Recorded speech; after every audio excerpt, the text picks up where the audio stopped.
Australia versus New Zealand. Tonight on Wide World of Sports.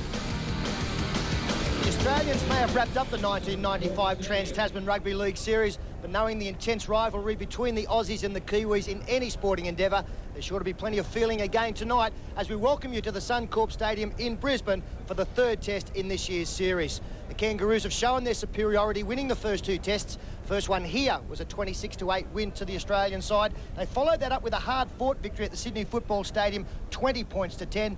And Paul Vaughton, a rare opportunity for tonight for the Australians to clean sweep a series against the Kiwis. Yeah, Pete, the last time we did that was back in 1989 when the old fat man was running around. But Australia have played well. They've had to win this series. New Zealand have been very, very competitive. For mine, Brad Fittler's been the key to Australia. He's played a couple of great games for them. And tonight he leads out an Australian side that looks this way. There's been quite a few changes. Greg Florimo comes in to the centres ahead of Mark Coyne, who's out injured. Robbie O'Davis onto the wing instead of Matt Singh. And at the hooking role there, Jim Sidaris just snuck in ahead of Aaron Raper to get the vacant spot when Wayne Bartram went down injured. A very strong-looking side. Also the bench as well. Three Newcastle players there. Jamie Ainscough making his debut, and the Crushers veteran there, Trevor Gilmeister, looking for a bit more time on the field tonight. New Zealand, they've been forced to make a couple of changes as well.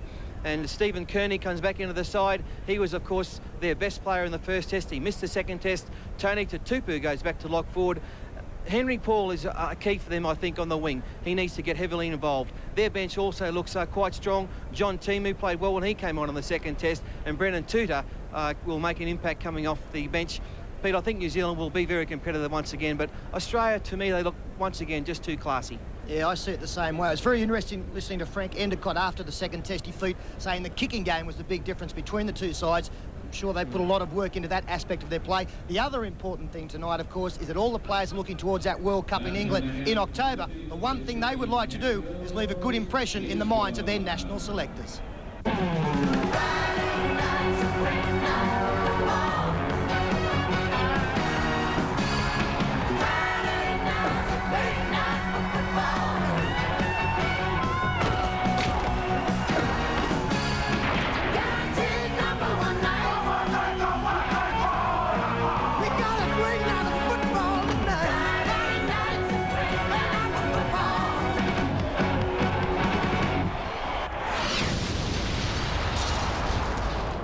The final test in the Trans-Tasman Cup for 1995.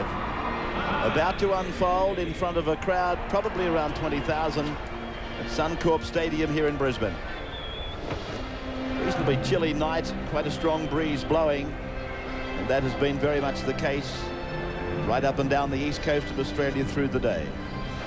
And here they are, the Australian side in the final moments prior to taking the field to try and make it another clean sweep. 6 times already they've done that to the New Zealanders in the history of Trans-Tasman clashes. The Kiwis rather subdued, wondering where it went wrong. But they should be of the opinion that they were in that match at the Sydney Football Stadium 7 days ago for a long part of the game, and Stephen Kearney's return, I'm sure, will bolster their confidence. Right, they'll be kicking themselves, the Kiwis, that they're not coming up here for a decider. 2 or 3 minutes to go in that game at the Sydney Football Stadium. They had a chance for at least a draw. Just came up with mistakes at the wrong time. As I pointed out in the preview, the kicking game is going to be extremely important tonight. I'm sure that we will see a lot of pressure going through on the likes of Brad Fittler and Jeff Tuvey. Not since 1991, in fact, has New Zealand defeated Australia. In fact, that test was at Olympic Park in Melbourne back in 1991. And they won decisively, 24 points to 8. They came out breathing fire that night. I'm just wondering whether that might be the thing they're lacking, some controlled aggression. So the Australians leave the room and they're on their way now onto this famous rugby league arena. It started here just on 3 weeks ago. The Australians go out to be welcomed by, for the most part, the Brisbane crowd. Brad Fittler, the young captain who's had a marvellous series. Greg Florimo, running on for the first time in green and gold. The workhorse, Gary Larson, busy weekend for him if he comes through this unscathed. Now just a final personal G up from the Kiwis. Little hand of encouragement. Come on, let's get out there and do it. You see, with the World Cup in England in October, they need to go there with some confidence, because if they are beaten here, will very much be the poor relations of what looked like being a triangular confrontation between Great Britain, Australia and New Zealand. Gary Freeman takes them out. Big McCracken, they need a game and a half from him tonight. So the Kiwis are out there now, and the big representation of their countrymen here to cheer them on. The series is gone. They must look ahead, try and salvage something if they can. On the sidelines, a comment pre-match from Steve Roach. Yeah, no doubting Bob Fulton's intensity as a coach. Talking to a couple of players earlier, they said they've trained even harder this week than they did for the first 2 test matches. My reasons for Australia winning this test matches: Fulton and Brasher in outstanding form, the Kiwis playing for a little bit of pride. The Australians have won the toss and will run towards the scoreboard with a big breeze behind them. Steve Roach, the sidelines for us again tonight. Stand by now for the rendition of both anthems. Defend New Zealand, Advance Australia fair.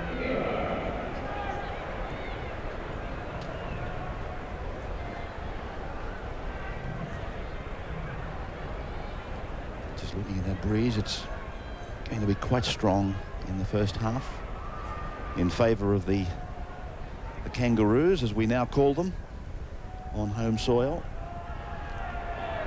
Contentious discussion point in rugby league. Are they Kangaroos playing in Australia? Well, now they are.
Era there with the Advance Australia fair and Leah Ratana and TK with God Defend New Zealand in front of the third test between Australia and New Zealand here at Suncorp. So the Gilmeister and the bench players heading back to the dugout as we stand by now for the traditional haka.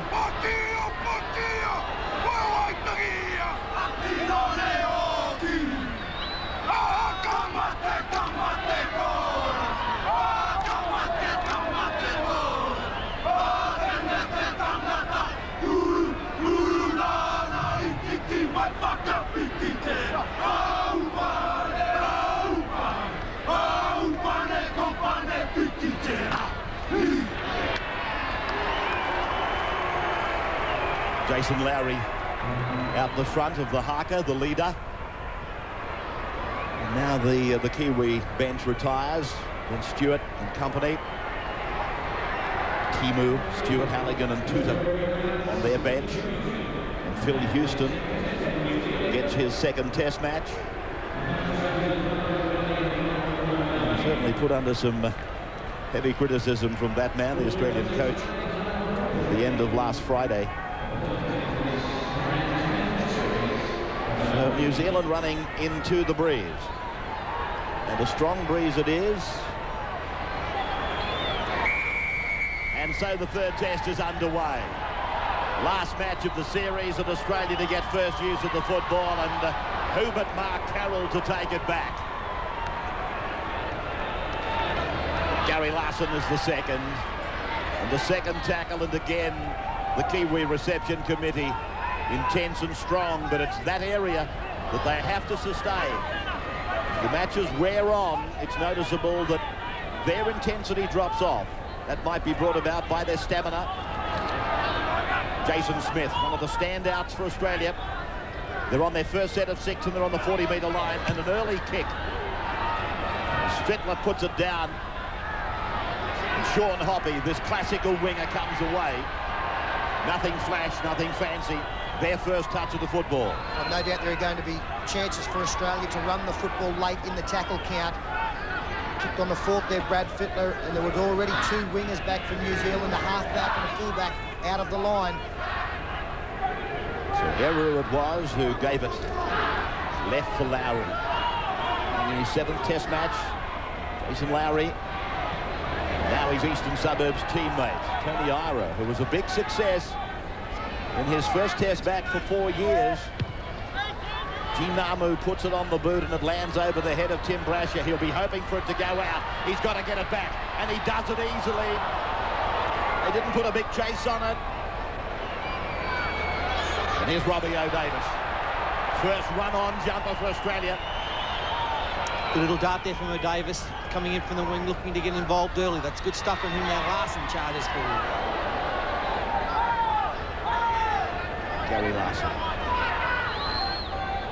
He looks good in green and gold, and he had to turn it on in the State of Origin like not too many before him to get it. And he's enjoying it now as Carroll takes his second hit up of the game towards the halfway line. Arrow underneath. 5 tackles have gone. Australia comes to the left for the boot of Fittler.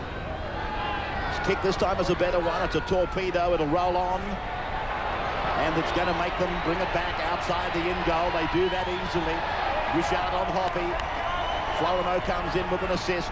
Ridge goes across and finds McCracken. Just inside the 20-metre line. 15 test matches for Jared McCracken here tonight. As Freeman passes, they go across. That is Henry Paul coming in off his left wing. The coach is Frank Endicott. He watches the match just below us, really. Jason Lowry. Inside the 30-metre line. New Zealand's end of the park. No score. Early days. Third test. Stephen Kearney. Now the penalty goes to the Kiwis. First penalty of the game against Danny Moore. He's not happy, Danny Moore. He thought Stephen Kearney made the mistake himself. There's a tackle late in the tackle count. Oh no, Moore threw the left hand in. That's a good penalty. 75th meeting of the two countries. 51-22. Australia has the better of it. Just the one match drawn since 1908. Here's the Kiwis now. 25 metres, a little bit further out. Namu goes back inside, picks up Kearney with that left thigh heavily taped. As captain New Zealand, he captained the junior Kiwis. And now with Freeman. Cross now, looking for the number 8 and finding him, Quentin Pongia. Pongia now, placed 12 metres out from the line. Namu runs to the line, and he didn't do that on the first test here. He didn't run very much at all, Jean Namu.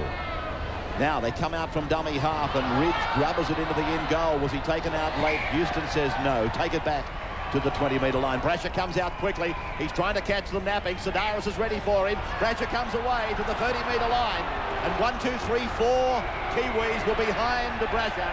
And they got the bonus penalty there. Good work by Timmy Brasher. He saw the opportunity to have the quick tap. He fielded that ball well in the in-goal area first up. Then he made the ground. And from here, Australia get the penalty. New Zealand caught napping. He's in a purple patch of form at the moment, Tim Brasher. It was great work. Presence to allow the ball to go over the dead ball line. Kearney needs to watch his play the ball. He hasn't touched it with his foot on a couple of occasions. Should be penalised. Good tackle there for Tupu on Carroll. Sidaris looking to resurrect his international career. Jim Sidaris, he had an ordinary origin after a sparkling kangaroo tour. Larson with a little juggle. Now they're 25 metres out. They're in the centre of the park. The choice of right or left. And Fittler comes from the right to work on the left and then puts Tuvey inside the 20-metre line.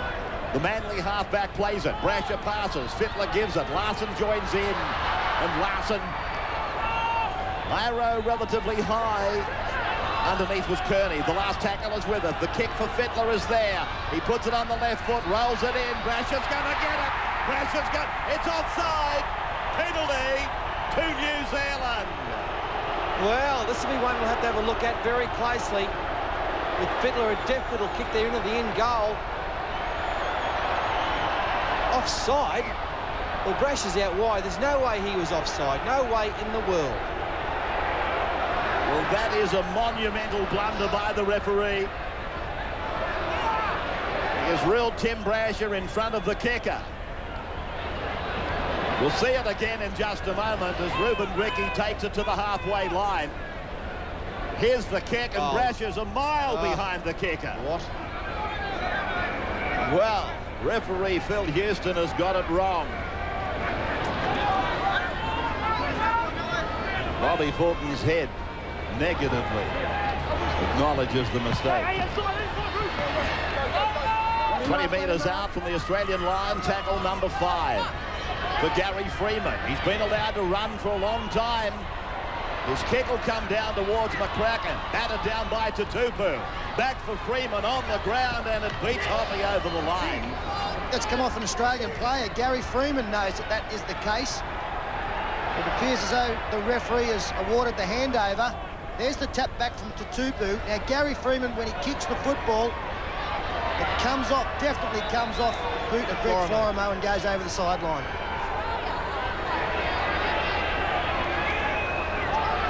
Matthew Ridge is being called out here. No, he was, and Gary Freeman has got to answer some charge, maybe some words exchanged between he and the touch judge.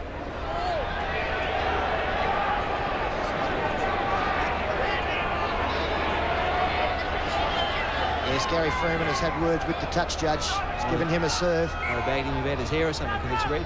Seems to be in vogue these days. And rightly so. Gary Larson now. 12 metres out from his own line, and Mark Carroll takes it straight towards Stephen Kearney, and Kearney needed the help there of Tony Iro. The big Australian forward Carroll, he creates problems, drains the defence. Anything about Carroll, I suppose, is that you're not expecting him to pass. You know that you've got a target that has to be tackled. That's pretty much what you've got to do. As Larson plays it approaching the halfway line, and here's Carroll again, keen. He's so keen, Mark Carroll. He just loves being in that Australian jumper. As Fittler puts it on the right foot. Now, Houston, Menzies is offside, and so is Florimo. We might as well tell you this time, but certainly not previously when Brasher was denied the first touchdown. 20-metre tap to restart. Very smart play again from Sean Hoppy. You can see the chases to the left of Brad Fittler well in front. Hoppy, class wing play again. No panic. Ball goes over and an easy 20 metres gained and 6 fresh tackles. Quentin Ponga are playing the ball now. This is Henry Paul coming in off the left wing to get involved, as Paul Vorton suggested in the pre-match discussion. He's a vital player, Henry Paul. He's multi-talented. He's got to come off that wing at every opportunity and do what he can to improve the New Zealand attack.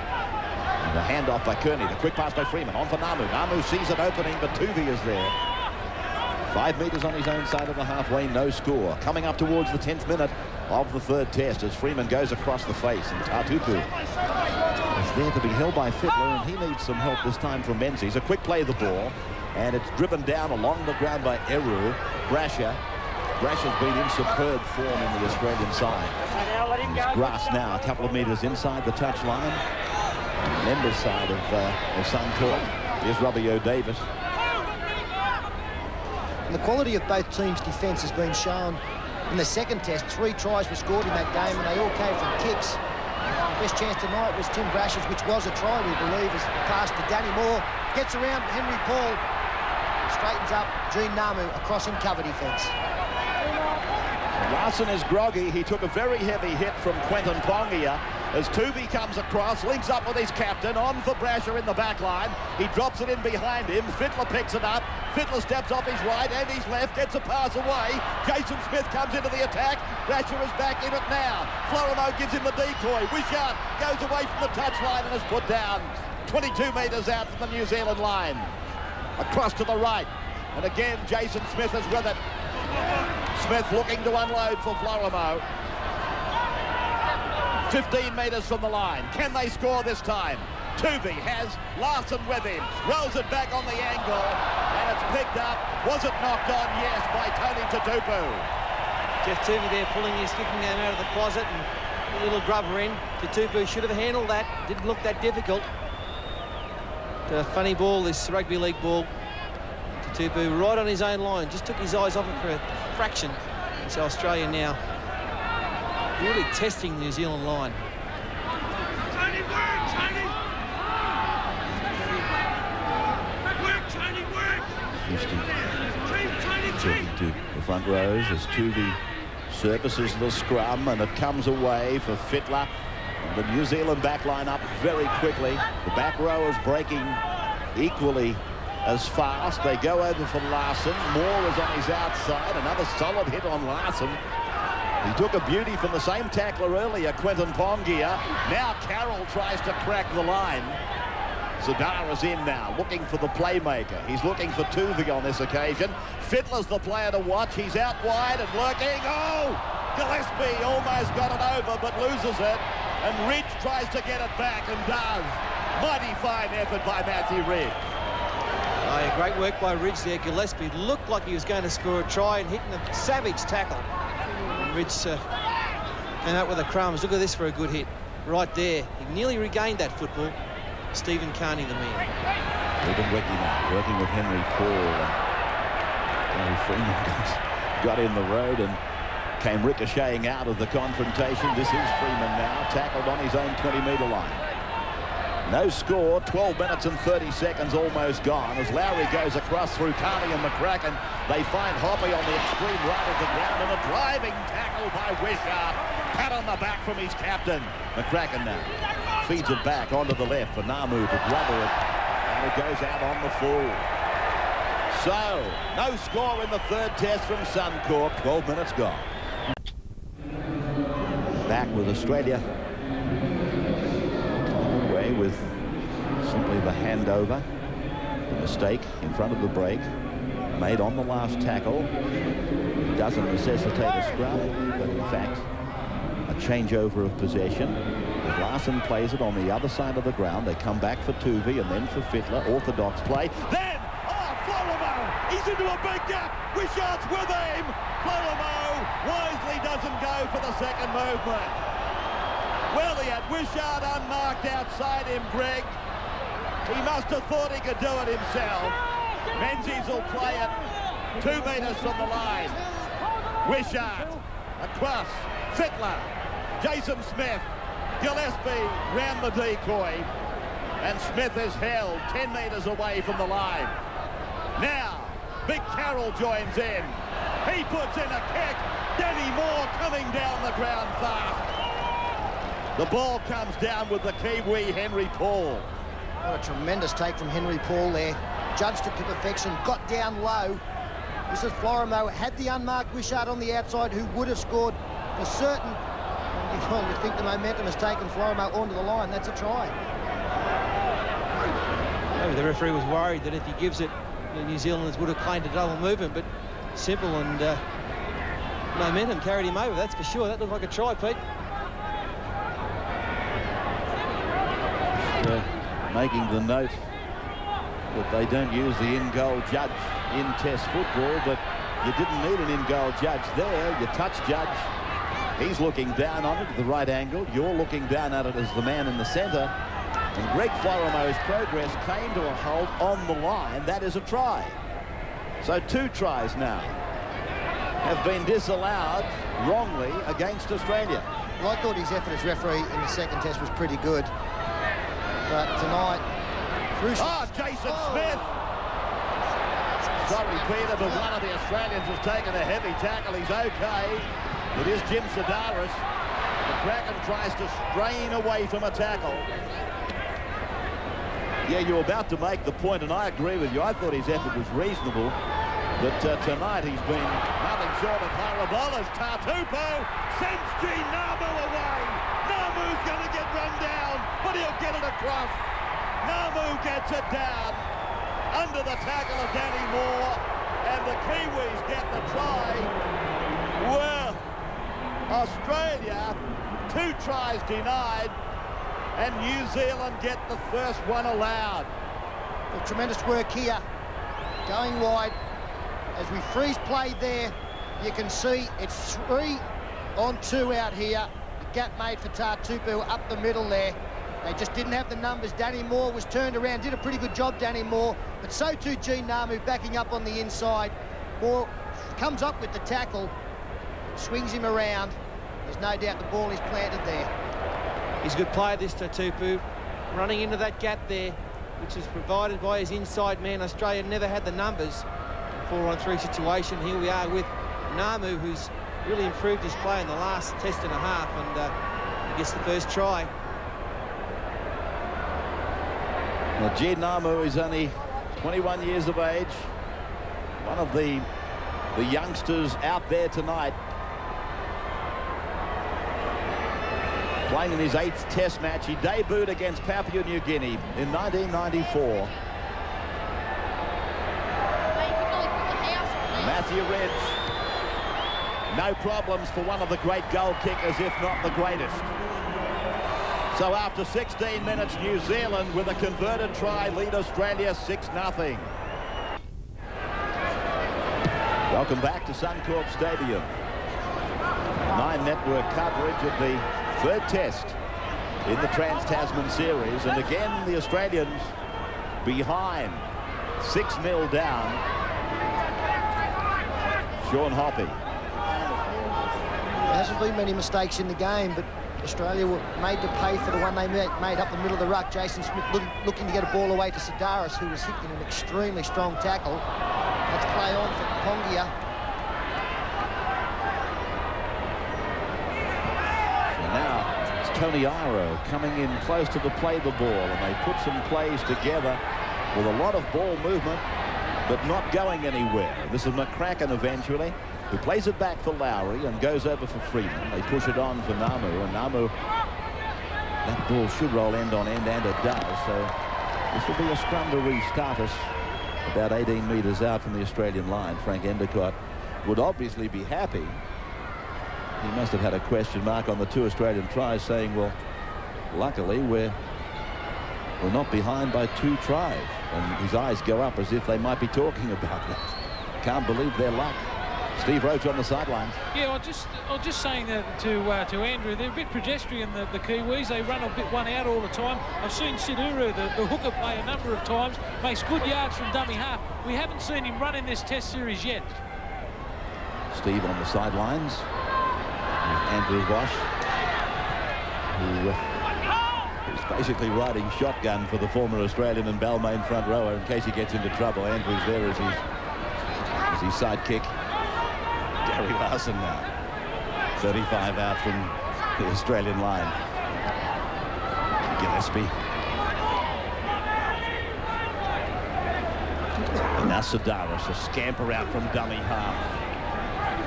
That's better stuff from Jim Sidaris. That's the kind of football we know Jim can play. Fittler now, Tuvey, Florimo, another chance. Richard puts it on the boot. And I think the New Zealander might have worn that boot. Yeah, Matthew Ridge in all sorts of trouble here. He did a great job again. Wishart kicking. He was hit at the same time, but he's copped a very nasty knock, Matthew Ridge. Concern immediately for him, trying to get the mouth guard out. I'm sure you'll find that he's taken the knees of Rod Wishart. Well, it's an act of great courage from Matthew Ridge. Wishart catches and wants to kick, and Ridge takes him out and takes himself out at the same time, and they've called for the stretcher again. That's what happened. He was higher than the knee, but you have a look at the way Rod Wishart is built. He is like a stone wall. And he did hit him with great force, Matthew Ridge. It's no surprise that he's very sick at the moment. There's never been any question mark over Matthew Ridge's bravery, and he's just shown us once again how committed he is to the game.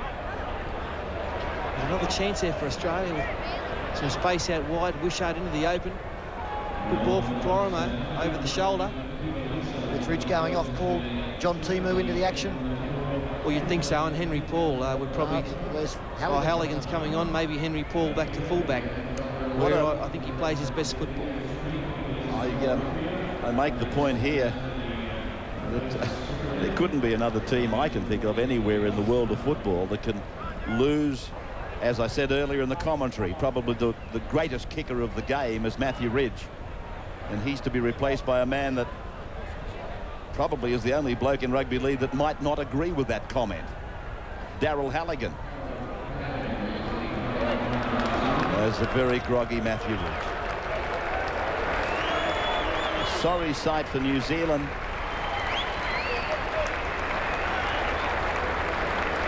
And Halligan will come onto the wing. Henry Paul has dropped back to custodian. And the concerned Kiwi coach Frank Endicott, not necessarily concerned for the result of the game, but concerned for Matthew Ridge. As Paul comes in from fullback, and fate works in many different ways, this is going to give Henry Paul even more latitude, and he's a very dangerous player. Of course, it's probably the only position that you can't line up and mark in rugby league as fullback.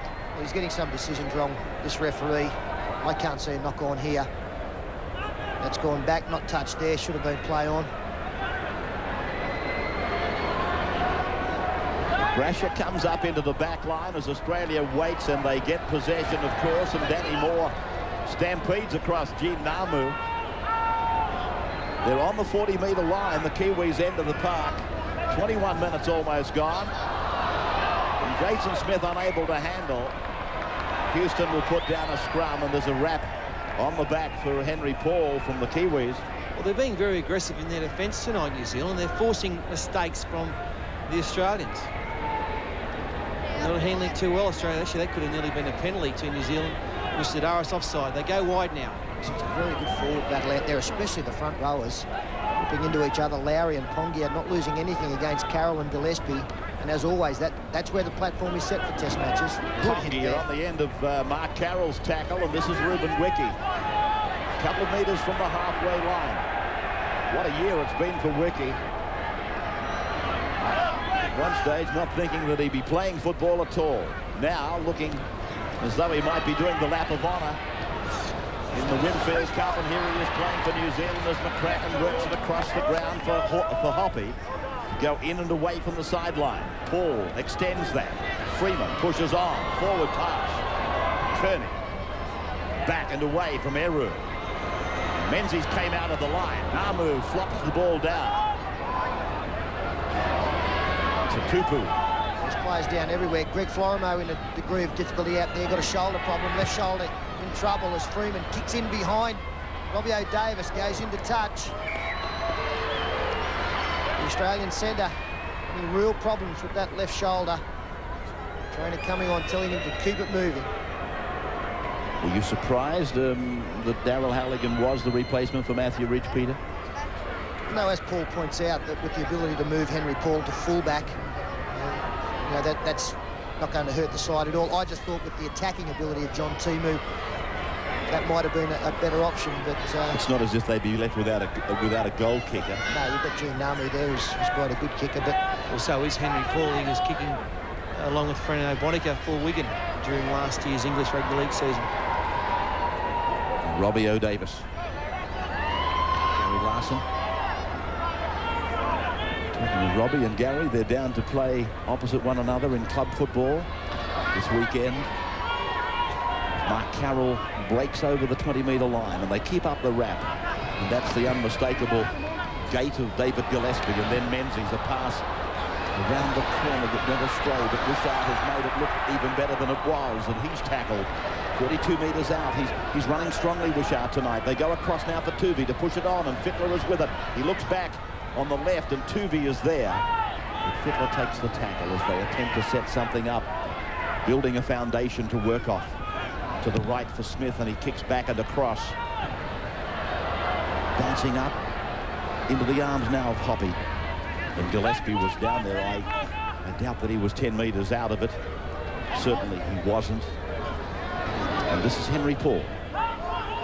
6 points to 0. A try to New Zealand scored by Gene Namu. It was converted by Matthew Ridge prior to his unfortunate departure. This is Wiki. And Australia denied 2 tries. In my opinion, both fair tries. One was blatantly fair. Steve Roach on the sidelines. Yeah, Australia doing a lot of kicking, but over the Sean Hoppy's wing, I think I'd be changing it around and aiming at Halligan on the other side. it's another occasion where Carney didn't touch the football with his foot as he played it.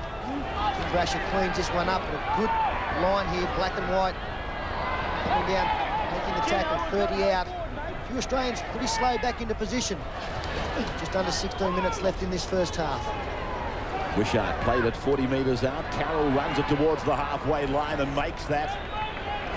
Good yardage, the Australian bench. Jamie Ainscough, Matthew Johns, Paul Harrigan. Of course, it'll be a debut event for Jamie Ainscough. Sadaras offered himself for service, and Larson used him. They're 38 out. Tuvey now, late in the half. He's starting to run from dummy half. They go across for Menzies. Wiki has to make that tackle. Moore is held out of it. That's a penalty. Houston runs in, gives the penalty.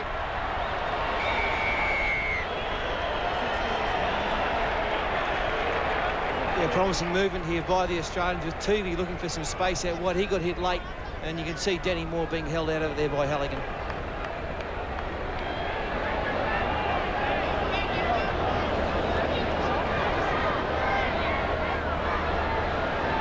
They got the breeze behind them, and let's not forget that New Zealand leads 6-0 and running into the breeze. And Fittler's having a long talk to Houston.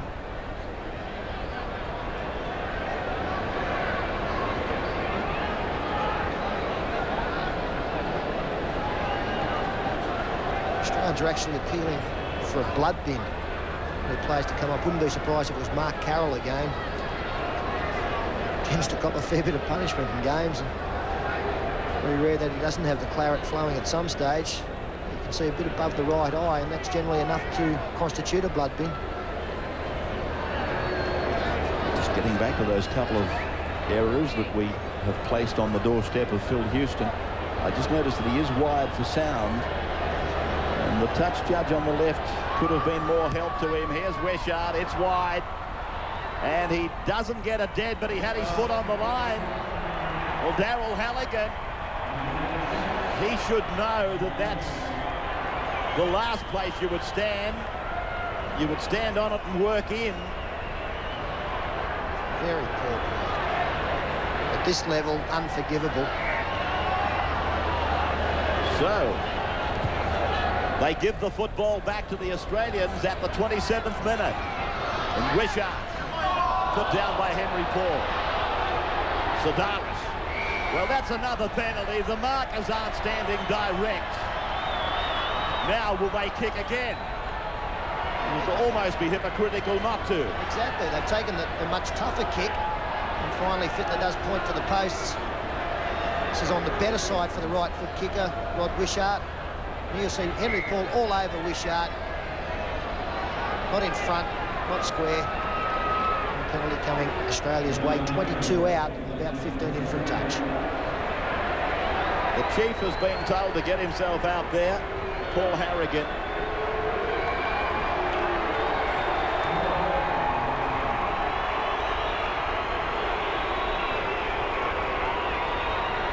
Carroll has succumbed to the blood bin again. Mark's been running around with his eye gash that with the amount of football he's played, it hasn't had a chance at all to mend. It's been open more than shut, really. Rod Wishart. Now he strikes it, and again it's around the corner and wide. So, 6-0 in favour of New Zealand after 28. Back at Suncorp. Welcome. Thank you for joining us. The deciding, or should I say, the last match of the Trans-Tasman Cup Series. Kiwis and the Kangaroos as Harrigan tries to get up and play it. That's another penalty. I'm wondering when he might start using the sin bin here. They are simply professional fouls. And all by the same man. Well, definitely the last two. Henry Paul, the man who's infringed the last 2 times in the play the ball area. And Houston is entitled to put him in the bin for 10 minutes.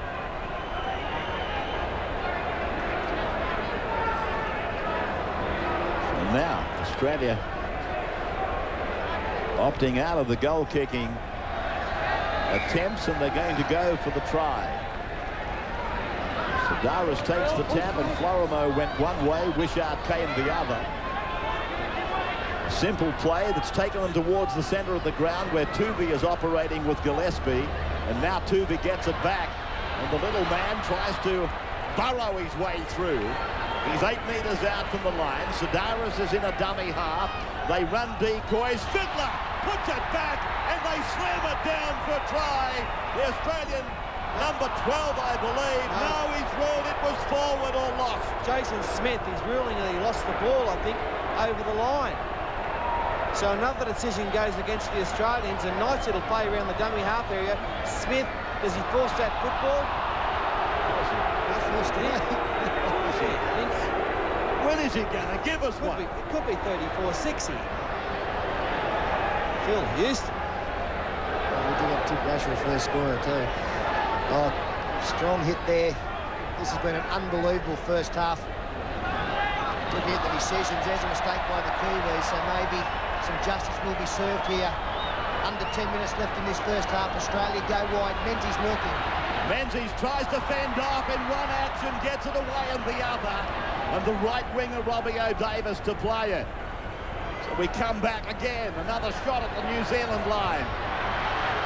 Harrigan has lost it. New Zealand used the ball. Amu is put away.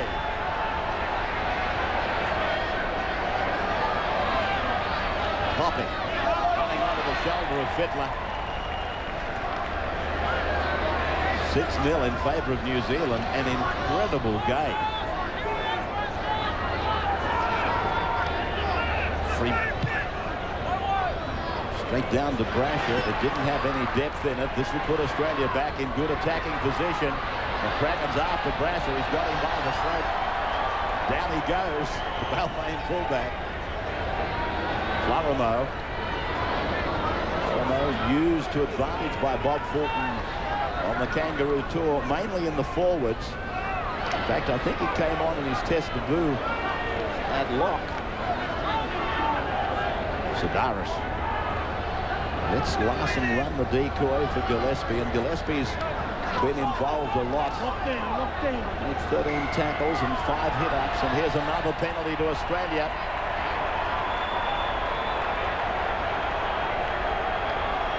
Again, the decision here whether to kick the goal or to take the tap. They go for the latter. Fittler, plenty of yards there before he meets the defence. Pretty good tackle in the end by Jason Lowry. Sidaris goes in and they work on the left. It's a wide blind side. He goes away from another, back to the right of the ground. Here's a throw. It's been intercepted by Halligan. Got the pass away. Great ball. Ricky gets it on. That man is Tatupu. Inside for Iro. On the outside is Halligan.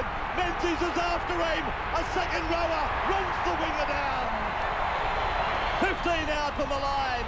Australia trying to get onside. They come wide, a bad bouncing ball and knocked on. If that pass had been a good one from dummy half, they had the numbers out wide. Gene Namu is blowing up. Endicott can't believe it. The coach, Mac Endicott. But Jim Sedaris showing a woeful pass in his own territory. And great work here from the back rowers to Tupu, onto Iro, Halligan, into open spaces, and Stephen Menzies. Ron Coote stuff. Great tackle by Stephen Menzies. And it's very much hypothetical, but I wonder, could he have run down John Timu? Had he have been the replacement for Matthew Reg, and Harrigan has battered him to the ground. Good, strong tackle by Kearney. Sedaris on for Tuvi, and now Gillespie. Gillespie is able to flop it out the back for Tuvi to come across the 40-metre line and then give it on for Sedaris. Sedaris is put away, and Gillespie slow to rise. Tuvi is with it, operating in the centre of the park. They run angles. Fettler, here's Brasher. Oh, that's got to be the sin bin against Pongia. Don't tell me they haven't seen that. Now, it's across for Fettler, on for Tuvi. McCracken, it's a forward pass to Menzies. He let that go. Menzies away. It was Florimo. Now for Brasher. Gillespie's there. Brasher comes away over the 20-metre line and put down. Here comes the touching now. Long last is coming in. The Aussie players are blowing up Deluxe. All the touches are coming in now. Phil Houston is having a fair dinkum shocker. Well, Pongi has got to go here for 10 minutes. Hopefully they'll get the right man. They have indeed. They've called him out. And this will be a farce if he does not leave the field after what we've seen in the first 34 minutes of this test. Well, if Houston feels he copped a spray off Bozo last week, wait till tonight. He'll be calling all cars. There's Brasher. He was going to score. There was only one man to beat. That was Henry Paul. Simple matter for Fittler just to draw the fullback. That's a fact, from here. And what's happened? Well, he's only penalised. There's no sin bin. He's probably had 3 professional fouls that he should have put a bloke in the bin for. He's opted against it. The last was the most blatant, and believe me, it's cost Australia 6 points. Well, it's most important that Australia settle down here and actually get over the line, get some points on the board, just to give themselves some confidence for that second half. Harrigan plays it now. Larson. He tries to crack the defensive wall. Sedaris. Tuvi. Fettler. Is it coming? Menzies! It's coming all right! Menzies! Now, can they disallow this? Menzies gets Australia's try. Oh. Well, it's been a long wait, hasn't it? And Stephen Menzies running off a beautiful little flat pass. The important thing about this try was the angle that he ran. Wrong-footed everybody. Kearney had no idea. Eru couldn't come up with the tackle. A simple try in the end. Oh, beautiful ball here by Brad Fittler, who's been just about Australia's best player in the first half. And Menzies, he saved one try down the other end, scores Australia's first try. Just have a look at this run at the angle on Stephen Menzies, just how it puts the defence off. Too wide to Brad Fittler. As we freeze it there, you see how he's changed direction. He was coming across where all the players are. These are the defenders on the inside who are wrong-footed. The pass was a perfect one.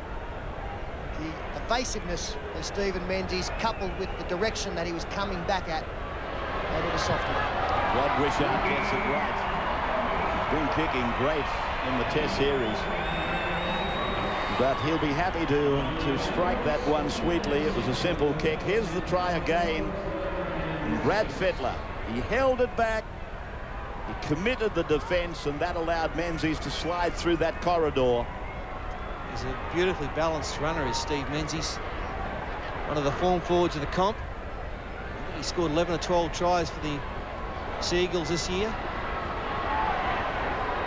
On top of 16 last year to create a club record. And then he bagged a heap of tries on the Kangaroo Tour. So he can sniff out a try, can't he? Brasher should have got the try. He did, in fact, score the first. He should have scored the third. But incredibly, we've only got one on the board. Sedaris now. just outside the 20-metre line. As we look at 3.5 minutes to the break. 3.5 minutes to the halftime break. And Jason Smith probes for an opening.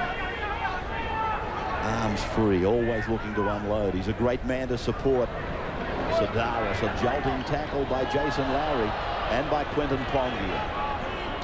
Kiwi front row pair. Now for Fittler. Brasher's on the chase. Will he get a bounce? Yes, he does. Brasher. Oh, beautiful tackle.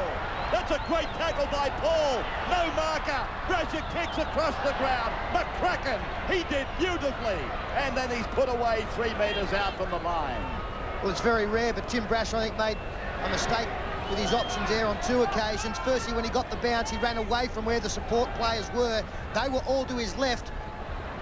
He went to the right, and then playing the ball forward, he really didn't have a look to see if the chasers were coming through. They were standing a long way back deep, looking for another backline raid. Well, there's been some excitement here. Plenty of controversy. In fact, it has been one sensation after another. A test match that some people said offered nothing. This one has certainly had plenty in the first 40 minutes. As Hoppy is put down and away by Florimo. And 6 points all on the scoreboard. Under 2 minutes to go. Freeman's kick fielded by Smith. Brasher steps around Freeman. Then he goes up the centre. He's having another bonza game, Tim Brasher. Near enough to man of the match in the second game a week ago. O'Davis now. Robbie O'Davis. He's away. The little bloke. He's in. Robbie O'Davis. Robbie O'Davis out of nothing, and it's a try. I'm watching Bob Fulton. He went up, and he said, "Oh, they can't deny this." Oh, great work, Robbie O'Davis. Came from nothing. The little bloke, Queensland fullback. The great Bonzo's happy at long last. Another try. He just beat a couple. The markers didn't work. The defence was lazy, and he's got enough pace to get away over the try line. Yeah, how smart was this from Robbie O'Davis? Using Gene Namu as a shepherd, stood up to Tupu, beat Eru, then great speed. And Blake was disappointed he wasn't at the second test. Couldn't understand why he wasn't retained. Many people couldn't understand why he wasn't in the 17. He's got a job on the wing tonight, and very, very happy about scoring that try. And again, New Zealand have been scored on just before the halftime break. Well, Robbie O'Davis in his debut run-on game for Australia scores a try, and you can hear Newcastle screaming with delight. We can hear you up here, Newcastle, because Robbie, of course, is one of the stars of the team down there, and a legend, they tell us. Plenty of legends around, Fatty, in these days. Wishart, no, he hasn't got it on tonight at all. Well, half-time will come before the restart. The Kiwis slow back, and O'Davis just went away from dummy half. Namu knew he was inside the 10. In hindsight, he should have made the tackle. I wouldn't be worried about the professional foul. 4 have preceded you. But Robbie O'Davis gets the Australian second try. It could have been 5 tries, but let's not linger on that. Australia leads 10-6. 10-6 the score. An incredible first half of football. And Stephen Menzies, one of the try scorers. Rob O'Davis behind him, the other. We'll take a break and be back with Peter and Paul as they look back on the first half in just a moment.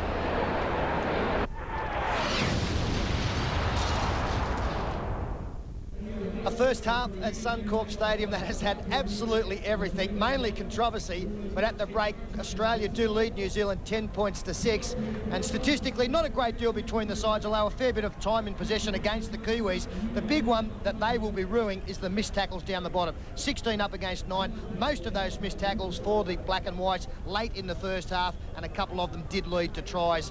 They looked like they could have gone in with the lead at the halftime break, but Australia did come back at them, and Paul Vaughton, you can only call what you see, and we've just seen some incredible decisions by the referee tonight. I don't like focusing on referees, but you've got no choice after what we saw there, especially Australia getting the ball over the line 3 times for no result. Well, how bad's he going? I've never seen a worse performance in any match, really. And the score should be 26-6. 3 of those tries converted, maybe 2 of them. It should be 26-6, Pete. Yeah, well, they haven't played that badly, New Zealand, but Australia have created chances. They haven't got the full worth for them. They do lead at the break, and that is some justice. We saw Tim Brasher score a fair try. We had a look at that earlier. Let's now have a look at Greg Florimo. The momentum does take him over, although you have to say he did have support on his outside unmarked. Sure, he had Rod Wishart there, but his momentum, he ran very strongly. Great tackle here by Matthew Ridge. Now, what's he supposed to do here? What, chop his arm off, drop the football?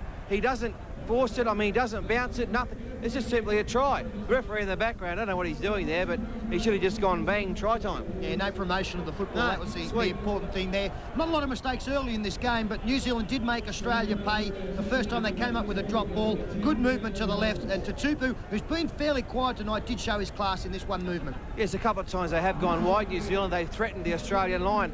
This was one occasion. The other one, of course, when Menzies saved a try. And a nice ball for Myro, who's been playing very well.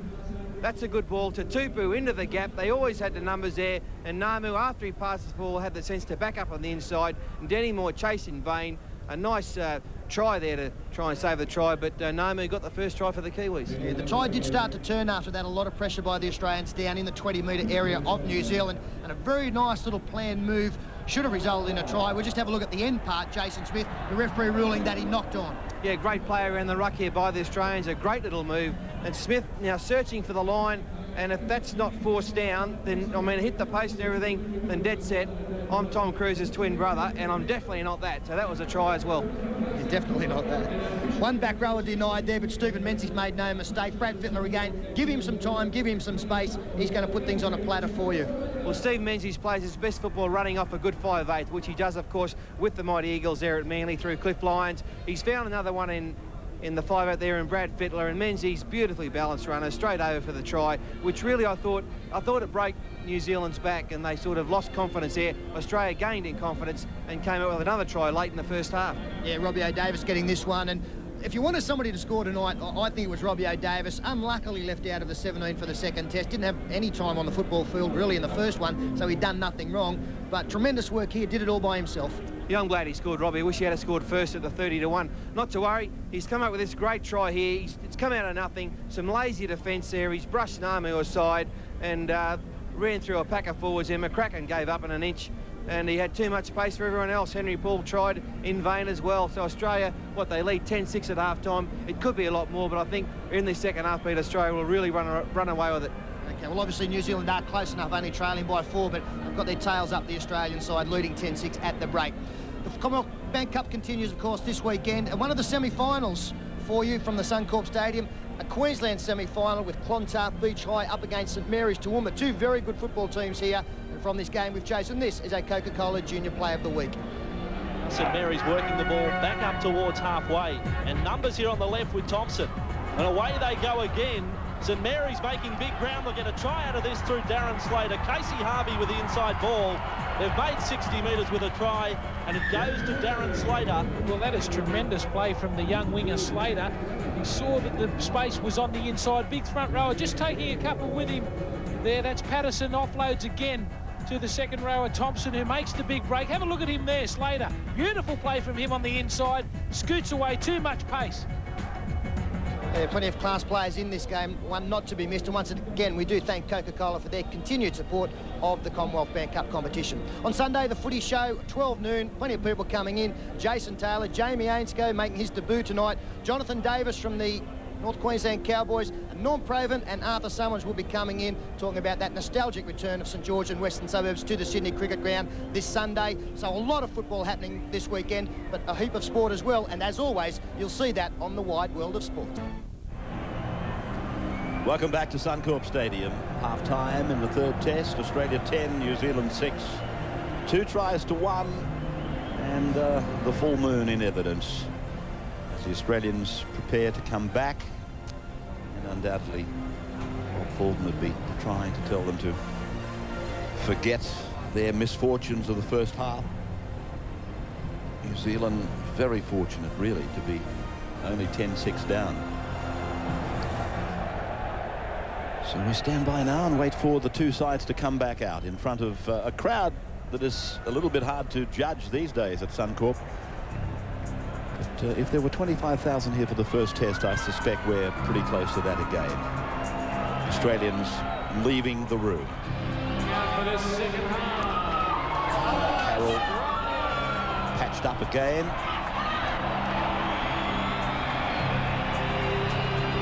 Fair way across him, isn't it? Young captain Brad Fittler playing again a superb role.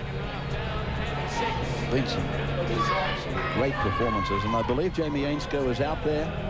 He's taken the place of his Newcastle teammate Robbie O'Davis. Kiwis go back now. Can't blame them that a referee or touch judges might have got it wrong. And they did lead until the final minutes. Have a look at some of the work rates of people like Jason Lowry, but on the other side of the ledger. Well, this Gary Larson, what an athlete he is. 16 tackles. He's led the hit-ups by, oh, he's in front there by about 6 or 7. Mark Carroll worked very hard while he was out there as well. Steve Menzies, only the 2 hit-ups, but he scored a try with one of them. And New Zealand had to do quite a few more tackles. And Sid Eru, around the rucks, he's very, very busy with 21 tackles there. And the hit-ups, they're being led by the 2 front rowers.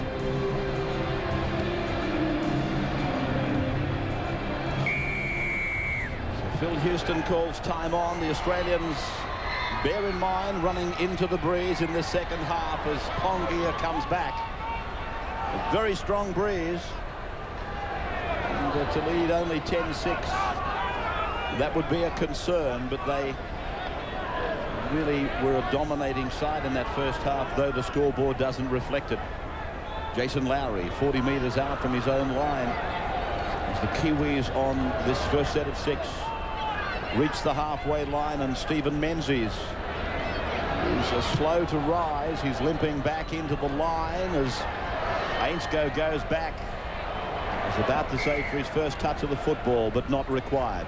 Yeah, Menzies limping quite badly there with the Sheriff Brian Hollis assisting him back into position. Danny Moore. Outside their 20-metre line, leading 10-6. The opening minute ticking by in the second half. This is Gary Larson, and Jamie Ainscough, as I said, is on in his first Australian jumper. Steve Roach on the sideline. Yeah, Robbie O'Davis off with a badly corked thigh. Bobby Fulton very happy considering the circumstances in the first half. He said to his team, be patient, don't overuse the football, the tries will come. He said, you've got to go at Freeman, don't stand and ball watch him. He said they're having a lot of success with changing the angle out wide. He thinks that Wiki and McCracken are a little bit too slow to adjust, so he'll look for a lot of that in the second half. Here's the New Zealanders now, back on their own 20-metre line as they push it across for Sean Hoppy, who came off his wing to operate in the centre of the ground, and now it's away to McCracken, and McCracken is wrapped up by Florimo. Kiwis 30 metres out. Jason Lowry banged into the ground by Carroll and Menzies, and here's a ball lost. So it's going to be a scrum, and this will see Australia in very good field position. It didn't take Steve Menzies long to recover. Very strong tackle underneath with Carroll banging down up high and the ball coming loose. Jim Sedaris was there as well, and he's had a good game, Jim Sedaris tonight, apart from that one totally ill-directed pass in the first half. Yeah, front it's been pretty good, and defence has been first class. Tuvi now scampers away to the right and links up with Fittler. Fittler looked at Danny Moore as if he was much wider than he wanted him. Smith in for Larson. Larson put down. Suncorp looking fairly dry. Had a bit of work. A lot of wind across it. Very hard. Jason Lowry will testify to that. As Carroll is put down.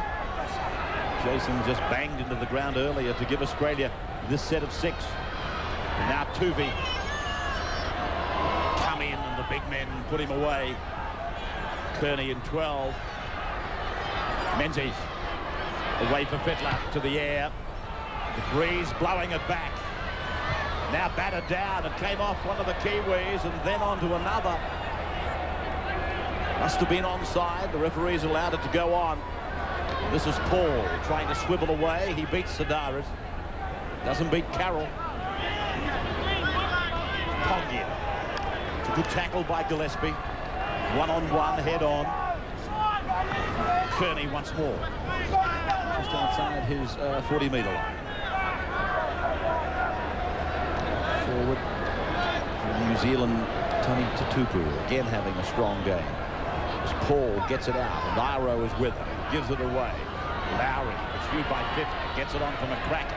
McCracken fends away from Fittler. Runs back into the defence. Freeman on and away for Namu. It's a good kick, but Brasher was reading it.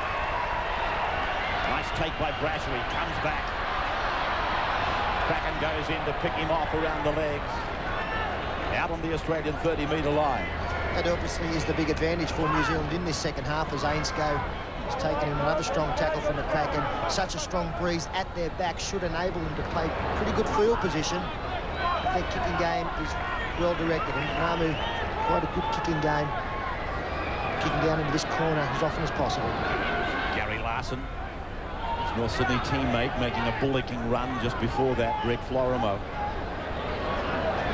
Carroll coming off a shallow run. Menzies can't handle it. Halligan has got it. Danny Moore has got him. A real pressure ball there for Steve Menzies from Carroll. And Pongia getting some attention. The play almost interfered with by the trainer. Jared McCracken was put away. Pongia okay again now. Paul. Watching Jared McCracken this year, I don't know if he's carrying injury, but he doesn't seem as though he wants to open up and run freely. There seems to be a lot of hesitation in his play this year. As the penalty goes with the black and whites.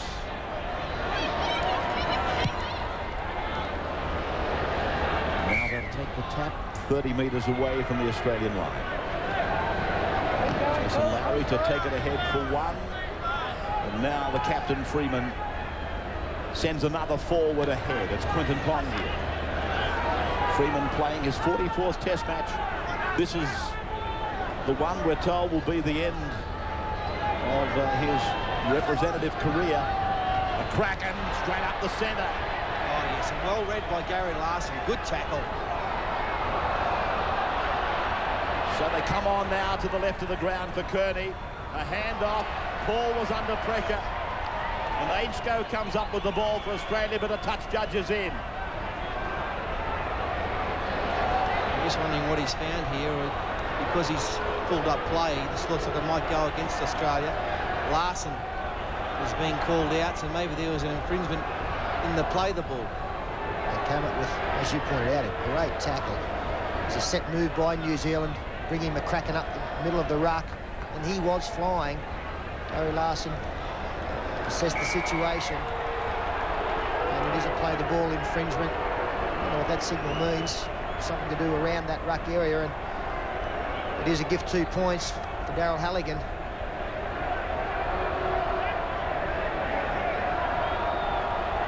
To take them 2 points closer to the Australian total. Gary Larson can't believe it. Brett Stewart about to come on for the Kiwis. And it could well be Quinton Pongia who comes off. He was injured. In fact, I can see the trainer out there asking the question of Pongia now. Some kind of a record in his family this weekend. I see that his sister, or half-sister, will play in a test for New Zealand ladies tomorrow. As the goal is kicked by Daryl Halligan, it brings them 2 points closer. 10-8 Australia in front in the third test. Welcome back. 9 cameras tonight, bringing you the third test from Brisbane, the end of the Trans-Tasman Cup.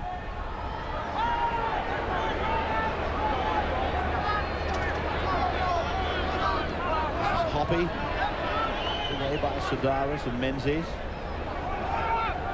2 Australian tries in the first half, scored by Robbie O'Davis, who has been forced to leave the Australian side, and Steve Menzies the other. Gene Namu got the New Zealand try. Pongia gives up to that right shoulder.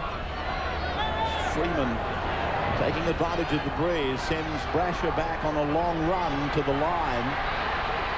And Brasher does well.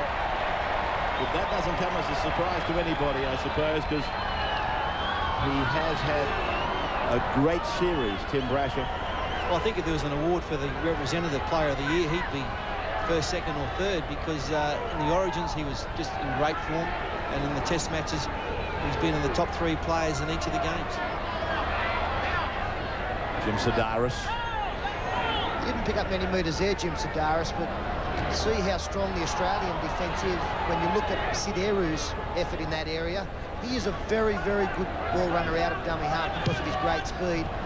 So looking at the statistics, gone on one occasion, and that kick does find touch. Well, Brad Fittler, when Brad kicked it, he put his hands up in the air as if to say, oh no. And then when they developed the photo finish, he had no cause for alarm at all. Look at him. Don't tell me, he says. In the meantime, the ball bounces an inch inside. In fact, he starts to applaud the kick.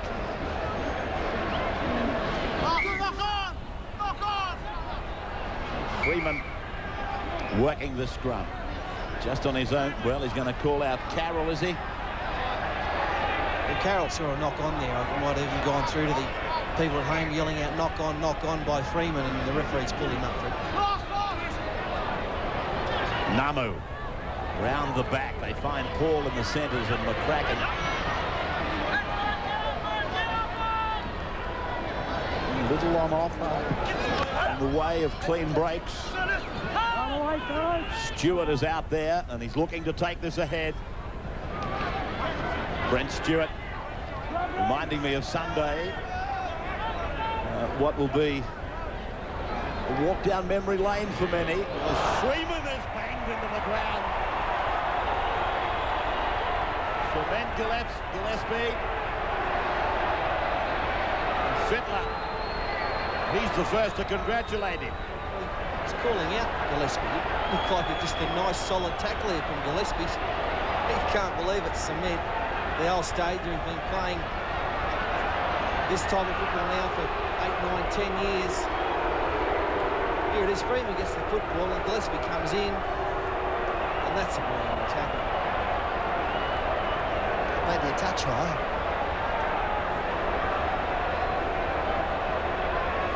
I thought the first contact was made more or less with Dave Gillespie's body on him, and there was more a grab after that. Sheriff, I think, is trying to find some blood there. He's trying to squeeze some blood out of his eye to get a blood bin for him. He was trying to squeeze blood out of his eye. Trying to get a blood bin off the Cement. How'd you see the tackle after that look, Pete? I thought Touch high. I thought it was entitled to bring a penalty. No, thanks for your support, boys. I'll turn it up. When did you last support me?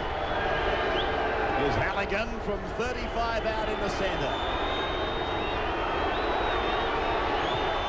On its way. And the flags are up. So, now we're back level at the 52nd. 10-10. New Zealand are a real chance in this game if they can keep their defence strong and kick intelligently. The breeze, if anything, has picked up from the start of the game. Is that the case, Steve? It seems very strong from... Yes, it is. Yeah, even after half-time, it's picked up enormously, so it should favour the New Zealanders if they can get their nose in front. 25 metres out from the New Zealand line. 10-all. They would dearly love to win this. It would certainly send them on their trip to the World Cup with a lot more confidence than a 3-0 hiding. Probably an interesting decision, Ray. Just on that Gary Freeman subject, reading the program up here.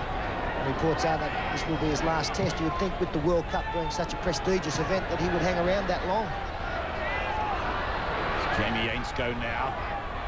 Standing up Freeman and getting away from him and outside the 30-metre line.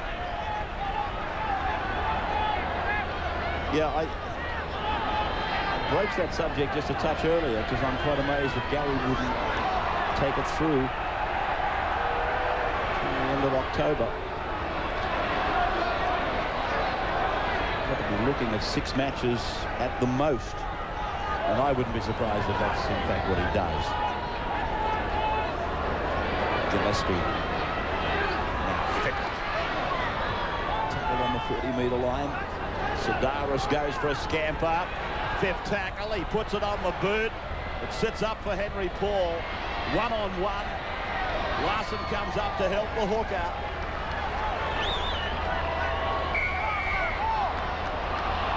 Kiwis get a penalty.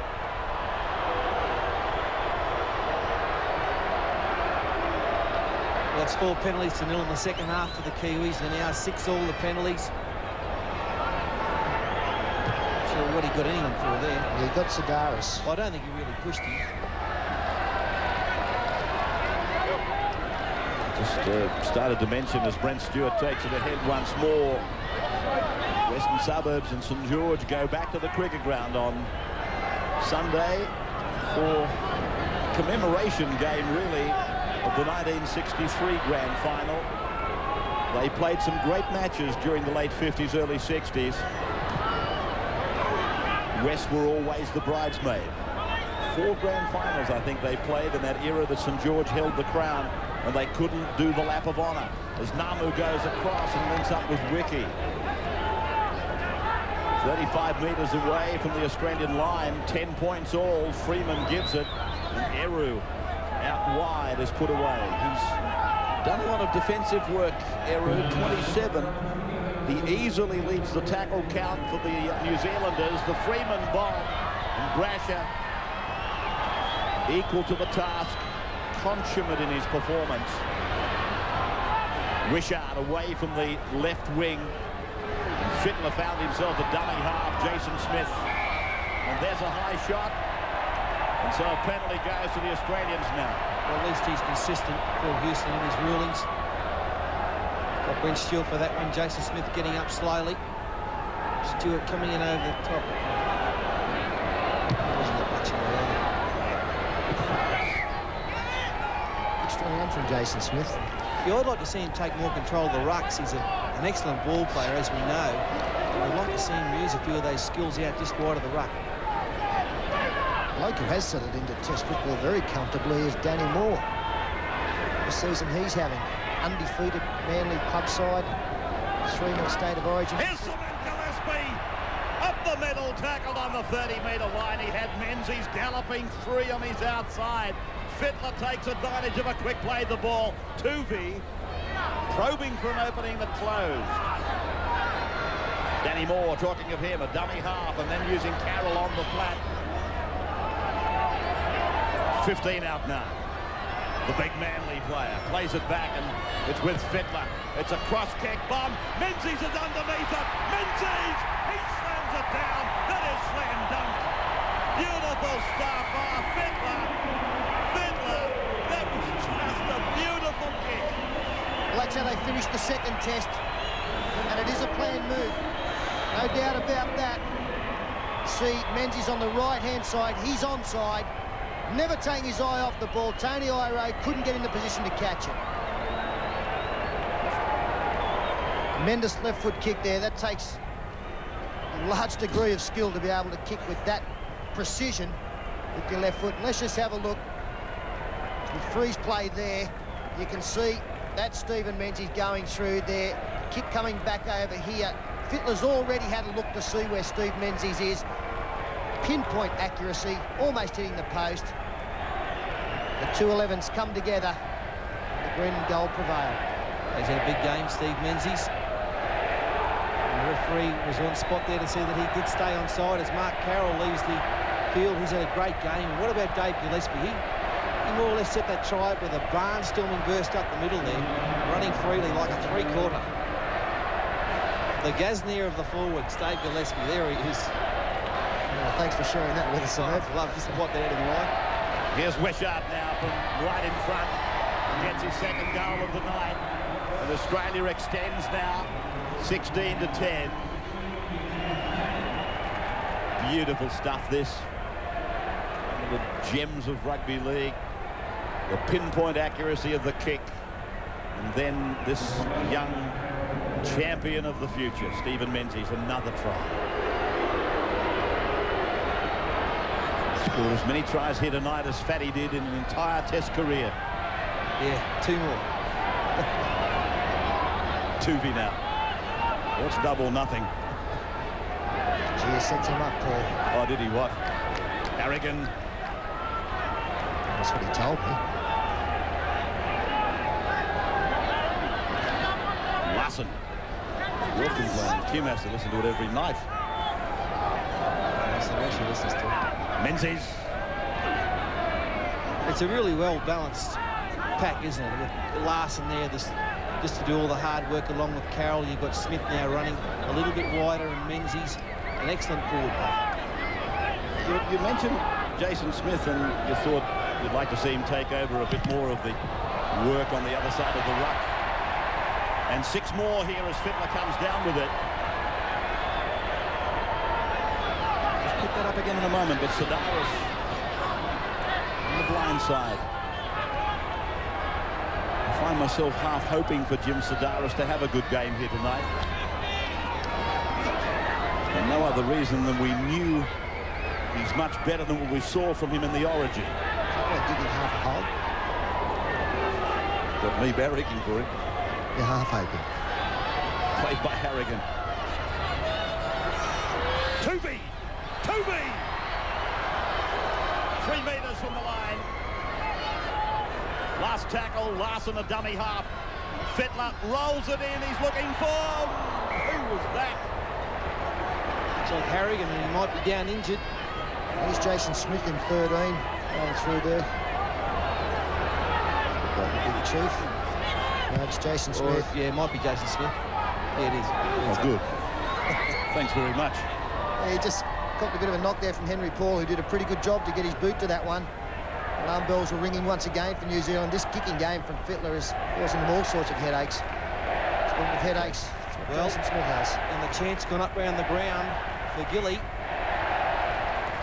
The mighty Trevor Gilmeister is on the bench, waiting for a chance to come on. Here he goes.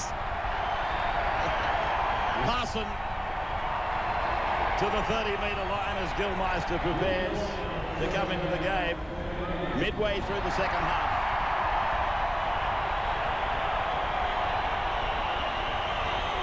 Centre of the park. Gillespie flopping it back for Brasher. I might think they have them on the ropes here. I wonder whether Fittler's thinking field goal. Well, he's not at the moment as he works himself. Flick passes back. Larson had it, lost it. It's play on. It's a try. Scored by Paul Harrigan. Newcastle puts their stamp on it again. But this captain, Brad Fittler, he's the man. He's rolled the eyes. I wonder whether he thinks there's some doubt in this try. The little flick over the top. No, that's okay. Yeah, New Zealand players blowing up, but Houston gets one right. The arms go up for the chief. This ball actually was passed back inside to Gary Larson. He more or less misses it. Just wants to go over his hand there, and it hits Iro, and it's play on from there, and the chief strolling the park. Well, hang on, did it come off Gary Larson after the initial contact? Yes, it did, but it came off his chest. No knock on. No knock on. No knock on. Harrigan gets a try. Anyway, he's done a lap of honour, Paul. He doesn't care. It's in the history books. Up went the arms, the big chief. And Wishart lines up for his third. He's in that Centurion club now, Rob Wishart. 106 test points for him. And Australia 22-10. We'll break and be back with Trevor Gilmeister in just a moment. Back at Suncorp.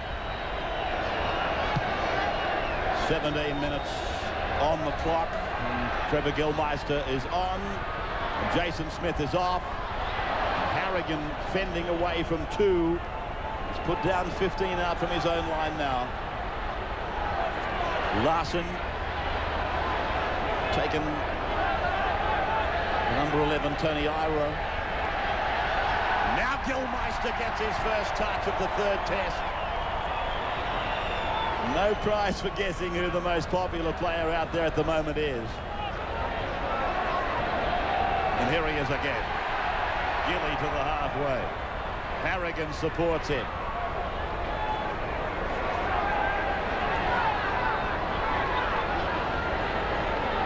Fittler. Rubbering it down for Halligan, who read it well. Fittler puts the team onside and makes the tackle. Freeman pushes it across. And then from Paul, it's gone on for Hoppy. And here's the Australians surging in now. They really have lifted, haven't they, with the 12-point advantage they've got. There's plenty of Kiwis out there. Hands on hips, heads down. And this game has really changed now. Australia have asserted their authority as they go wide. Maybe a chance here. Light stepping there by Henry Paul, and infield goes Halligan. He's able to promote it. Nalamu can't. He puts it down. Brasher is with it. Nalamu put it down through a very strong tackle from Dave Gillespie flying over in cover. How many loose balls have been on the ground that Tim Brasher has been there to pick up? He's everywhere tonight. So that's the thing about Brasher. He puts himself in a position to get the football. Always going through in support. And what I like about him is he'll run through 9 times and not get the pass. When it does come, the 10th one, the all-important one, he capitalises. Here he is up there supporting Sidaris. He gets a flick pass and then gets it away. Menzies goes up the middle. Stewart closes it together with the number 17, Brendan Tuta. 20 metres out from the New Zealand line into the arms of Tuvi, and then they angle back with Fittler. Steps away from Tutupu and is put down just outside the 10-metre line.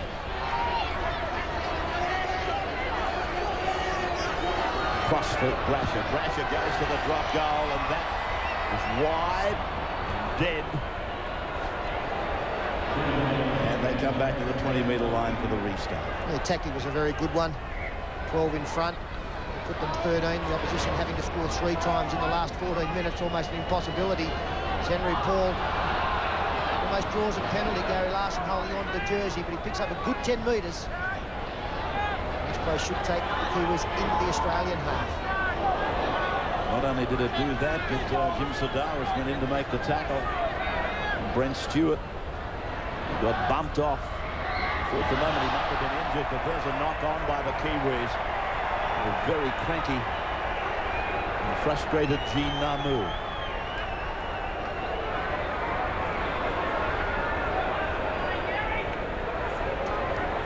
It was a adjuster there from Gary Freeman. And Jim Sidaris now looks like he's coming off. He's in the blood bin. So Matthew Johns will come on. And I'd say he'll probably pack in as the hooker. Newcastle 5'8". Finds himself in a test match in the hooking role. And that'll shorten his career. Tuvi cross and then stops and tries to straighten. Tony Tutupu putting him down with Brendan Tuta, and now Gary Larson 40 metres away from the New Zealand line. 22-10. 13 minutes of the match remaining. We've got the man of the match with Steve at the end of the game, and then the presentation of the Trans-Tasman Trophy tonight. Gillespie just outside the 20-metre line.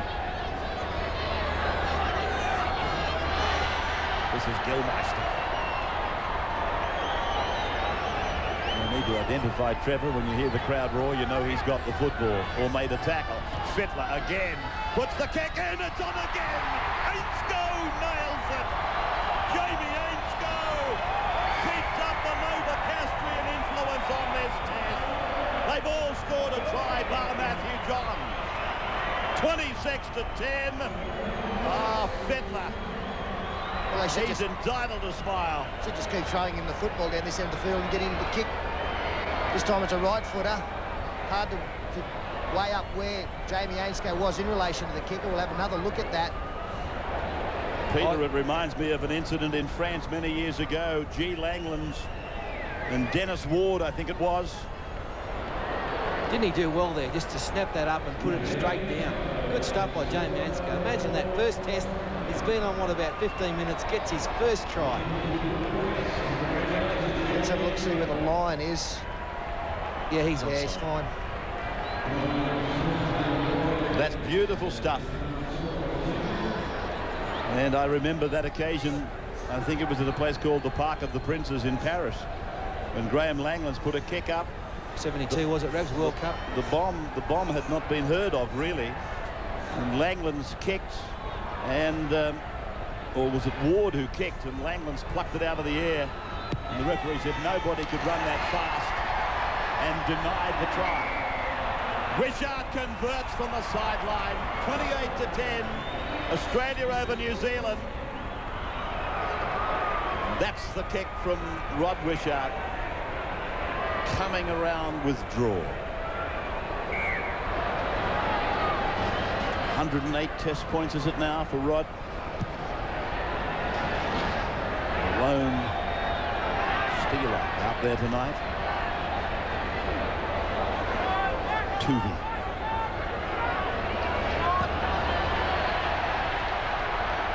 Gilmeister. I was to make a point earlier about Jason Smith and whether or not he should get out wider and take some control. It reminded me of Andrew Johns, became a little bit introverted in the same side as Brad Fittler. Fittler is such a dominant figure, is he not, Peter? Well, he likes to get the football in his hands a great deal, and it's just a matter of coordinating all of that as Brasher gets ankle tap. Still finds supporting Matthew Johns. He finds the Chief. That's the second time the Chiefs involved on this play. Now Johns, he's been felled in back play. The penalty goes to Australia. So where's the sin bin now? He's forgotten all about the sin bin. Quick tap taken. No. Well, Steve Kearney was the man. Shot for goal. And the crowd a little bit disappointed with this decision, but it is the right one. Again, that would put them just those 2 points clear, making the opposition needing to score 4 times. And there's Kearney trying to make it look accidental. It was a professional foul, and it's a sin bin offence. 9 minutes. They probably won't do it. But in test matches, don't take any chances at all. Stephen Menzies, another fine performance. Been great at club level. Maybe a shade disappointing at State of Origin. Come the tests, he's been a dominant figure. And Steve Kearney, coming into this game after missing the second test, wasn't as dominant in this one as he was in the first game here. Still a pretty good performance on his behalf. Rod Wishart adds a further 2. Australia reaches 30 over New Zealand 10 after 71 minutes.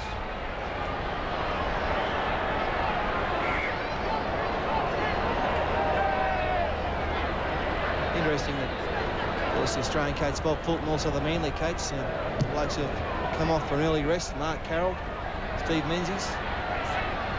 Got a tough game against the Roosters on Sunday. Good stuff, guys. Larson in and away. Ainsco's on his outside. Brasher, he was taken out again. Well, surely the sin bin has to be used sooner or later. He's got to produce it now. Oh, Larson, if he looks the other way, Ainsco gets his second try. Does this bloke know there's a thing called the sin bin? Well, he's going to use it now for sure. Yeah, it's Sid Eru, number 9. Which means that he'll miss the rest of the game with only 7:43 left on the clock. Thank you, Scoop. What a Gary Larson. Gee, picked up some pace during that State of Origin series. Yeah, well, that must have been the sprint training you gave him. Now the tap sends Harrigan ahead to the 20-metre line. Johns. Gillespie. Back for Johns. Harrigan lurks. Tuvey scampers into dummy half. Now for Jason Smith. hammered by Ruben Ricky. You know how he can tackle. Brasher on for Tuvey. Tuvey dances off the left foot. Brings Trevor Gilmeister around him. 10 metres out from the New Zealand line. 5 gone. Long ball. Fittler cuts out. Then Florimo. Then Wishart. And Wishart gets his 112th Test point. Well. And Brad Fittler called for the football a mile before it was played. He knew something was on out wide. The Chief was getting into position to take it up. Paul Harrigan on his inside. But he'd had a look at the numbers, and there were plenty of them. Sean Hoppe, a lone figure out there for the Kiwis. Even Gary Larson's got to get a wrap here.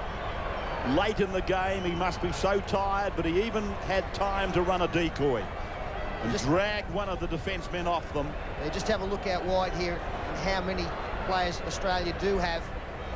The wide pass was a very good one from Matthew Johns. As we freeze it there, that's John Timu. That's Sean Hoppe. Look at the numbers out here. This is the try scorer out wide. And as Fittler throws the cutout pass, that brought Sean Hoppe in. And Henry Paul, he had Greg Florimo, but unfortunately Rod Wishart had the ball. Well, will he ever stop smiling? He's got good reason to, and I'll tell you what, Harrigan, hasn't he grabbed everything that he's been offered tonight? He's played well. He's done all the hard stuff in the middle, and he's come up with a try. Good team there. Wishart attempts conversion of his own. He does that. He might have been off early, but he's not now. 36-10. Here's the sin bin offence. Watch Brasher on the inside. And it's Gene Namu and not Eru. They got the 6 and the 9 mixed up. Namu's the one that should have gone. It didn't really matter. Someone had to go for it.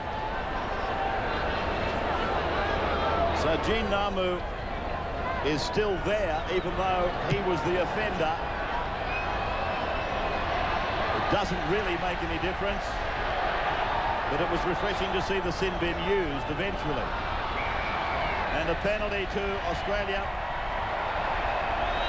We're inside the last 5 minutes of the Test match. Well, the Kiwis' discipline has been so disappointing this second half. They didn't play too badly the first half, but they've made so many errors and mistakes, and really their players really dropped off.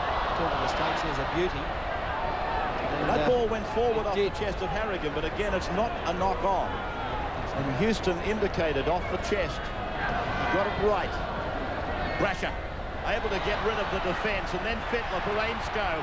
Moore's on his outside. Ainscough pulled down by Iro. Ainscough enjoying his first taste of Australian jumper. Some good tries, some excellent runs. Florimo offering it. 25 out from the New Zealand line. Here they come again. Fittler picks up Johns. Johns then for Smith. It's play on. Ainscough away for Danny Moore. Danny Moore goes inside the 20, gets away. He goes for the corner. He'll score. A try out of nothing. Danny Moore gets a taste of the spoils. 40 points to 10. Good on you, Danny. Well, I'd love to see these blokes play this well and score tries.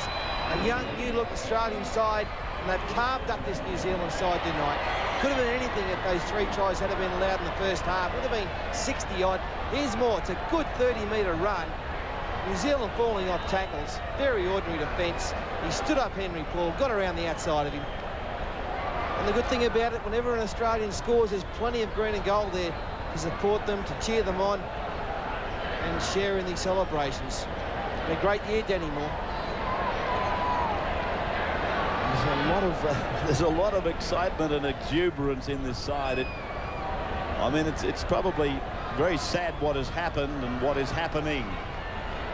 Well, it is as far as I'm concerned, but to see the exuberance and the enjoyment these young, new Australian players are getting is absolutely great. And there's more to come. Wishart from the sideline, unsuccessful this time.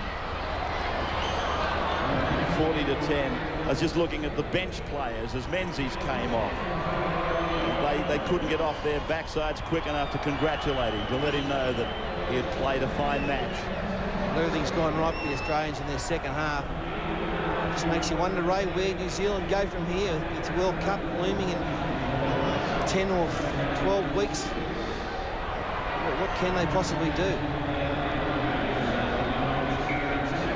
Well, the obvious thing is to make changes, but gee, on paper, this looked like it was the most formidable Kiwi opposition we'd seen for a long, long time. Fittler throws a long ball to get outside them. Brasher for Ainscough. Ainscough piles on the power, goes inside, beats another. That's got rid of 3 of them. Now it's with Johns, and Johns, he's put down on the halfway. Quick play the ball. Jason Smith out for Tuvey. Now Harrigan running like a centre. Angling Florimo back in. He's put away 35 out. They've got a minute left on the clock, and you'd almost think that we were locked up at 40 points all. They're 30 in front and looking for another. John's away for Jason Smith. He's put away 30 metres out from the line. Larson is the dummy half. Then it's with Johns. He shows it, runs across, links up with Harrigan. Back for Gilmeister. Gilmeister a one-hander. Ainscough plucks it out of the air. Then it's with Jason Smith. He gets it back. It's gone back to the halfway. It's with Johns again. Johns is able to basketball it down. Brasher comes back. Brasher, he's inside the 30. Big cement. Go cement. You'll do it, old fella. And you did. Gillespie gets a try. Look at this. Look at the jubilation. That means so much to David Gillespie and Australia. Wonderful, wonderful stuff here from the Australians. This try it took half an hour to score, but they finally got there.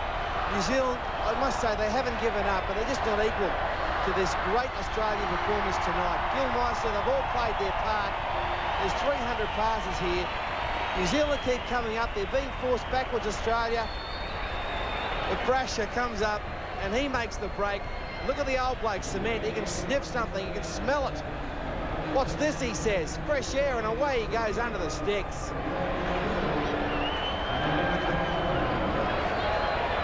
How many sets of hands did that ball go through before they put it over the line? Have you any idea? Great performance. It must have been a dozen. Look at David Gillespie. Oh, that's beautiful stuff. Good on you, old fella. He won't like that too much, but he is. That's the truth. Good fella. And it's over with Wishart putting it over the black dot. Australia defeats New Zealand. They win the Trans-Tasman Cup. 7 series now for them as clean sweeps. 46-10. And the dawning of a new breed. And haven't they grabbed it? And absolutely drained every ounce of enjoyment out of it. And that's what it's all about, this game. Unfortunately and sadly, it's been lost along the way. Enjoyment. Second biggest win ever by Australia over New Zealand. So we'll leave you at this point in time. We'll come back with the man of the match and the presentation after this. Don't leave us now.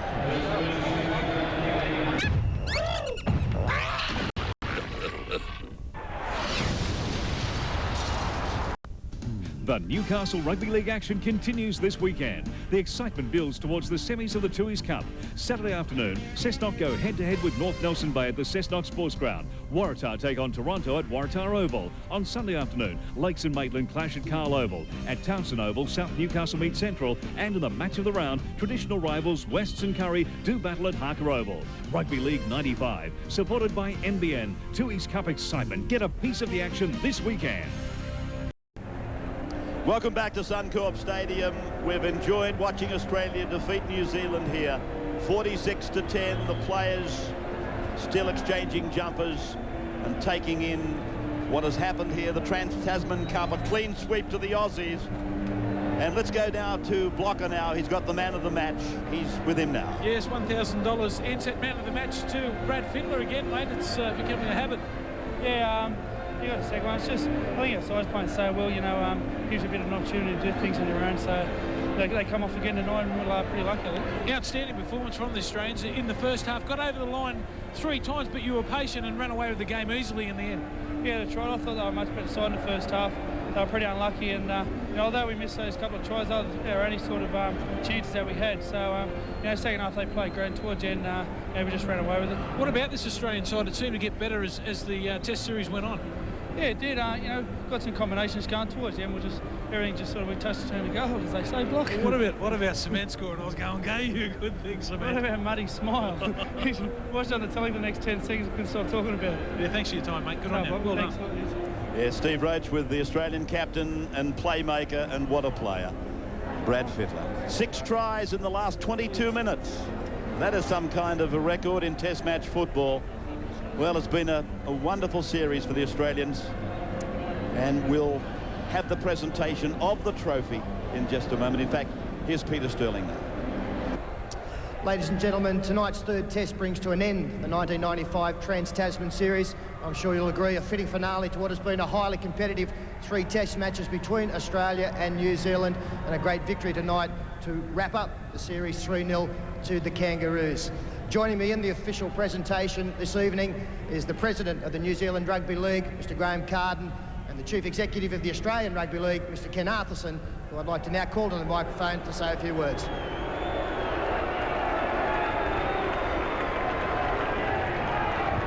Geez, I knew I should have brought Gilly with me. I would have got a bit of a cheer with him for sure. But, ladies and gentlemen, on behalf of the Australian Rugby League, I would sincerely like to thank you for your wonderful support. And tonight, those guys made us all proud to be Australians, because they really played well. And I'd like to take the opportunity,